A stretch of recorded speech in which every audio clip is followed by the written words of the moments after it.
Hey, welcome to Tools Pack. I want to check out something with you. Olsa Tools sent me the magnetic socket insert. Those fit into your socket to hold your nuts and bolts. They sent me the matrix sets, a 1/4 inch, or those one here. They include 4 millimeters all the way to 14 and the 2 half size, 4.5 and 5.5 millimeter. We also have the 3/8 drive. Oh, the 3/8 drive, I already tried them earlier, so I got them ripped apart. It goes from 10 millimeter all the way to 19 millimeter. And we have that 1/2 inch drive one, which goes from 18 all the way to 24 millimeter. As you can see, on one of the side, there is magnet, and on the other side, there's no magnet.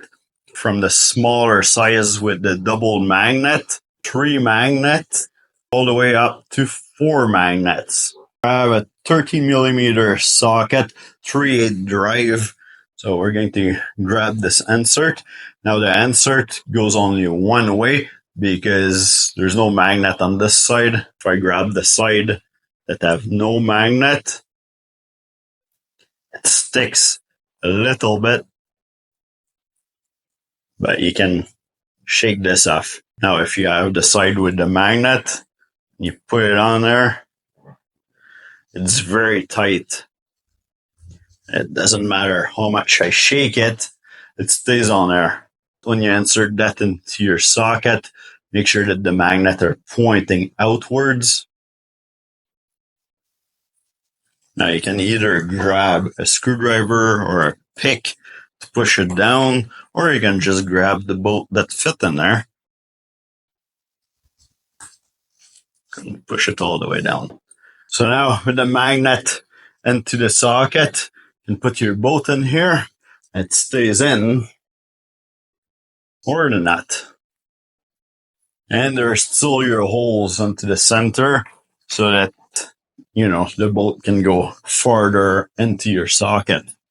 Now, if for some reason you want to remove those inserts out of there, all you have to do is grab a little screwdriver or a pick and put it from the back side of your socket. Put it in an angle like this. And then you just have to keep going all the way around.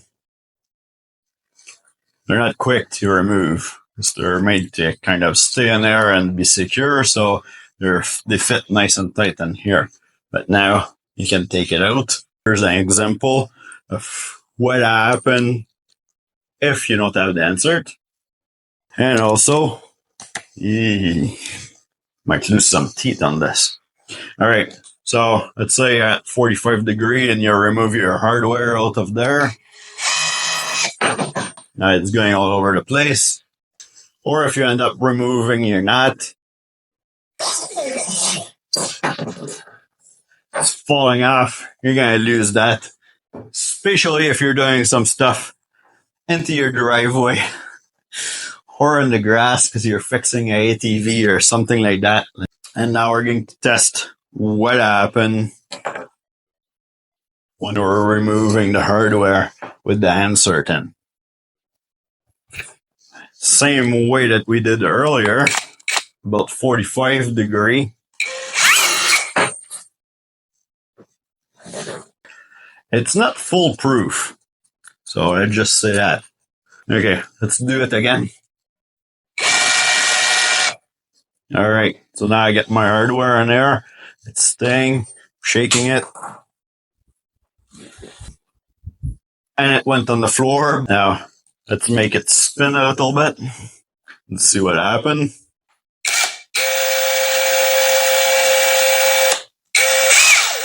So it's pretty good, even though it's spinning it.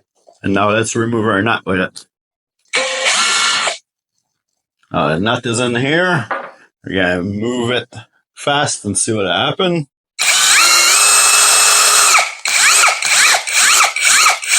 Giving it some shot. The nut is still in there. So in conclusion, it doesn't work that good with long bolts like this. With the nut, it's not too bad because they fit nice and tight in the socket. They stay inside, so they don't vibrate off. The longer the bolt, the harder it is for the socket to hold it. I place where that would be good, it's actually if you're starting to start a boat that is far and you have a socket and an extension and you can kind of reach in there and get a few threads started.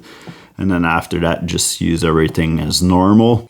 Now to remove the nut, there's a couple of different ways that you can do that, because tapping it like this against something, whatever, is not going to work like you do usually, like tap on the side of your frame or whatever to remove your hardware.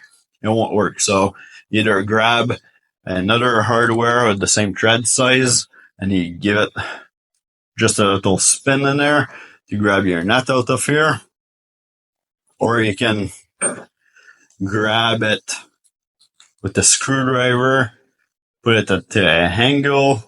As long as you grab some of the thread, you're going to be able to remove it out of there. Now, you guys say, well, you're doing that with brand new hardware. So if you have a rusty hardware, it might be even tighter in there. So you might have trouble to remove it. Well, take your socket out, go onto the back side in order to push your nut out of here. Now let's try to see how strong they are. So here I have a 1316 socket. It's actually bigger at the top than at the bottom because it's a 3/8 drive.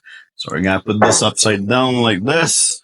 And then we're going to get our 1/2-inch drive socket insert. And now I'm going to put it in the back. Let's see if we can lift that socket. Usually you're just going to have a nut in there or a bolt, so it won't even be as heavy as the socket would be. And yeah, we can lift the socket, no problem. Now, of course, if I shake it, it's pretty heavy for those little magnets, so it will fall off. But, you know, the whole point is you can lift it, no problem. Let's go with the smaller size, see if that happened. Oh, yeah. So that was 19 mil. Now on the magnet side, you're going to see it. You can see the size of the insert. So that's a 24, and then we have 23, 22. Now on those small one, just by eye like this, there is no way I can read this. I know that's a 4 because we had the camera with the zoom on there, but man, doesn't matter how close or how far I am, I'm not seeing anything. I might need glasses. Let me know what you think of those socket inserts in the comment below. Until then, like, subscribe because you don't want to miss any of the video. I usually do tool review video or mechanic repairs. I release a video weekly, if not more than one. So, might see you in the next video. Until then, keep on dreaming about power tools.